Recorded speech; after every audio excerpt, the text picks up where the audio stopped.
Hi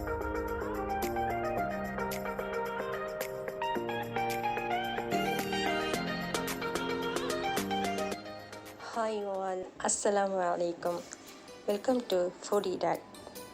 நம்முடைய நபி ரசூலுல்லாஹ் ஸல்லல்லாஹு அலைஹி வஸல்லம் அவங்க இந்த மாதம் தான் பிறந்தாங்க அப்படின்னு நம்ம எல்லாருக்கும் தெரியும். அதாவது ரபியுல் அவல் மாதம் திங்கட்கிழமை பிறந்தாங்க அப்படின்னு நம்ம எல்லாருக்கும் தெரியும். அதனால் அவங்க நினைவாக ஹதீஸ்களில் இருக்கக்கூடிய அவங்களுக்கு பிடித்தமான தரீத் என்ற உணவு எப்படி செய்யலான்னு தான் இன்றைக்கி நம்ம சேனலில் பார்க்க போகிறோம்.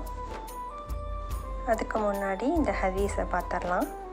அன்னை ஆயிஷா ரலியல்லாஹு அன்ஹா அவங்களுடைய சிறப்பை பற்றி சொல்லும்போது, மற்ற எல்லா வகையான உணவுகளையும் விட தரீதுக்கு இருக்கும் சிறப்பை போன்றது அன்னை ஆயிஷா ரலியல்லாஹு அன்ஹா அவங்களுடைய சிறப்பு அப்படின்ட்டு இந்த தரீதுங்கிற உணவை உயர்வாக சொல்லியிருக்கிறாங்க. எப்படி செய்யலான்னு பார்க்கலாம் வாங்க. அதுக்கு முதல்ல மசாலா ரெடி பண்ணிக்கலாம். ஒரு பேனில் 1 டேபிள் ஸ்பூன் பட்டை, 1 டேபிள் ஸ்பூன் முழு மல்லி விதை, 1 டேபிள் ஸ்பூன் கருப்பு மிளகு, 1 டேபிள் ஸ்பூன் சீரகம், 1/2 டேபிள் ஸ்பூன் ஏலக்காய், 1/2 டீஸ்பூன் கிராம்பு கொஞ்சமாக சேர்த்துக்கிட்டால் போதும். இதை லைட்டாக ஃப்ரை பண்ணிக்கலாம். கலர் சேஞ்ச் ஆகிற வரைக்கும்லாம் ஃப்ரை பண்ணக்கூடாது. இப்போ ஸ்டவ் ஆஃப் பண்ணிட்டேன். இப்போ இது கூட 1 table spoon nutmeg powder, 1 table spoon paprika powder ரெண்டையும் ஆட் பண்ணிக்கலாம். உங்கள்கிட்ட பப்ரிக்கா பவுடர் இல்லைன்னா காய்ந்த மிளகாய் சேர்த்துக்கோங்க. இதே மாதிரி நட்மெக் பவுடர் இல்லைனாலும் முழு ஜாதிக்காயை அப்படியே சேர்த்துக்கோங்க. இது நல்லா ஆறுனதுக்கப்புறம் மிக்சியில் பவுடர் பண்ணி எடுத்துகிட்டு வந்துடலாம். இப்போ அரபிக் ஸ்பைஸ் மிக்ஸ் ரெடி ஆகிடுச்சு. இந்த மசாலாவை நீங்கள் மந்தி ரைஸ், கப்ஸா இந்த மாதிரி நீங்கள் அரபிக் ஃபுட் எது செஞ்சாலும் இந்த பவுடரை நீங்கள் ஆட் பண்ணிக்கலாம். அடுத்ததாக ரெக்காக் என்ற ரொட்டி செய்கிறதுக்கு டோ ரெடி பண்ணிக்கலாம். 2 கப்ஸ் வீட் ஃப்ளோர் எடுத்திருக்கேன். அது கூட 1 டீஸ்பூன் சால்ட்டு, 50 கிராம் சுகர், அது கூட ஒரு 700 ml தண்ணியை கொஞ்சம் கொஞ்சமாக ஆட் பண்ணி மிக்ஸ் பண்ணிக்கலாம்.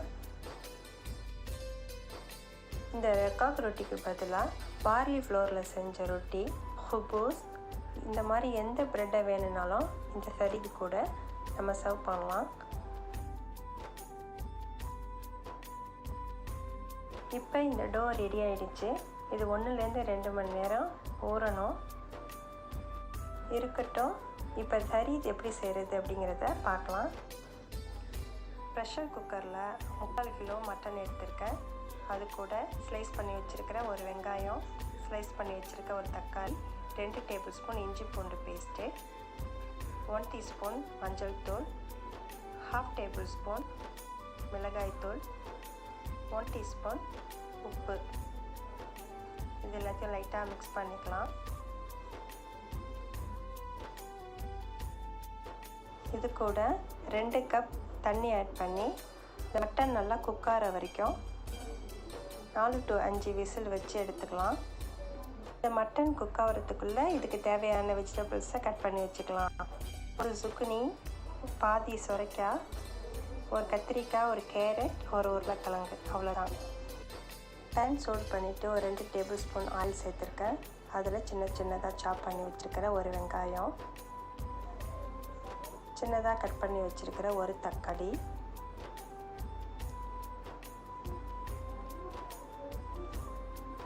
அப்புறம் 2 டேபிள் ஸ்பூன் இஞ்சி பூண்டு பேஸ்ட்டு,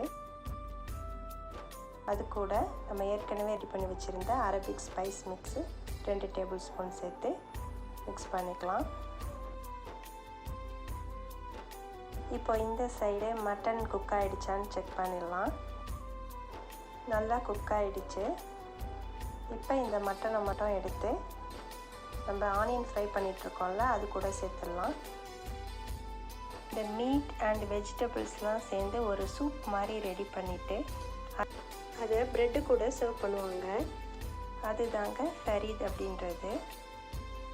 மட்டன் சாப்பிட்றதுக்கு டேஸ்ட்டாக இருக்கணுங்கிறதுக்காக இந்த மசாலாவோட ஒரு 5 மினிட்ஸ் வதக்கியிருக்கேன். எனக்கு சூப் திக்காக வேணுங்கிறதுக்காக 1 tablespoon tomato paste add பண்ணியிருக்கேன். கொஞ்சம் மிக்ஸ் பண்ணிவிட்டு நம்ம கட் பண்ணி வச்சுருக்கிற எல்லா வெஜிடபிள்ஸையும் ஒன் பை ஒன்னாக இதில் ஆட் பண்ணிடலாம். உங்களுக்கு தேவையான அளவு உப்பு சேர்த்துக்கோங்க.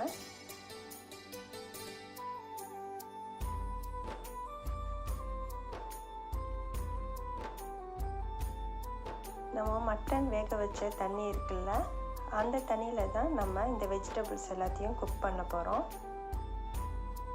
இப்போ ஆட் பண்ணிக்கிறேன். அது கூட ட்ரை லெமன் சேர்த்துக்கலாம். இப்போ ஒரு 10 மினிட்ஸுக்கு இந்த வெஜிடபிள்ஸ் எல்லாம் குக் ஆகட்டும்.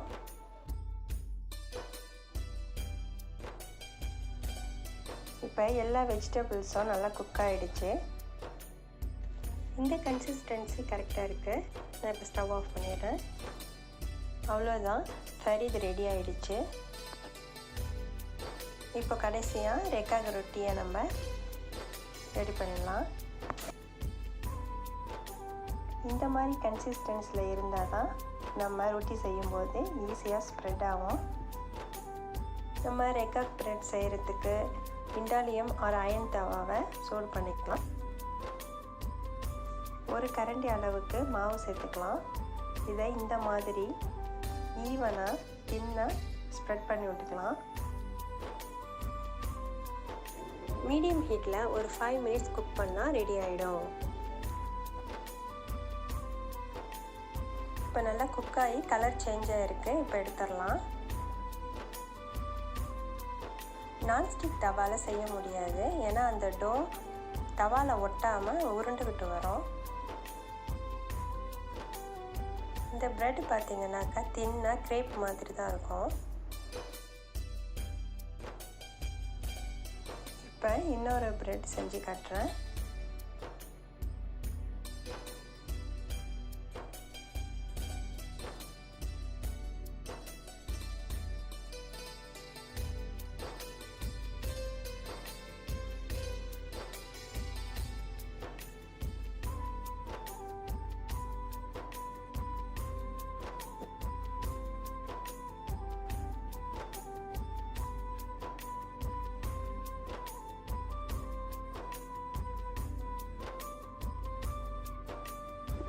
எவ்வளோ தின்னாக கிறிஸ்பியாக இருக்குது பாருங்கள். இந்த கிறிஸ்பி ப்ரெட்டை தரீதில் ஊற வச்சு சர்வ் பண்ணுவாங்களாம். அதே மாதிரி நாங்களும் சாப்பிட்டு பார்த்தோம். மாஷா அல்லாஹ், ரொம்ப நல்லா இருந்துச்சு. ரசூல் ஸல்லல்லாஹு அலைஹி வஸல்லம் அவங்களுக்கு பிடித்தமான இந்த சுன்னா ஃபுட்டை நீங்களும் இன்ஷா அல்லாஹ் வீட்டில் ட்ரை பண்ணி சாப்பிட்டு பாருங்கள்.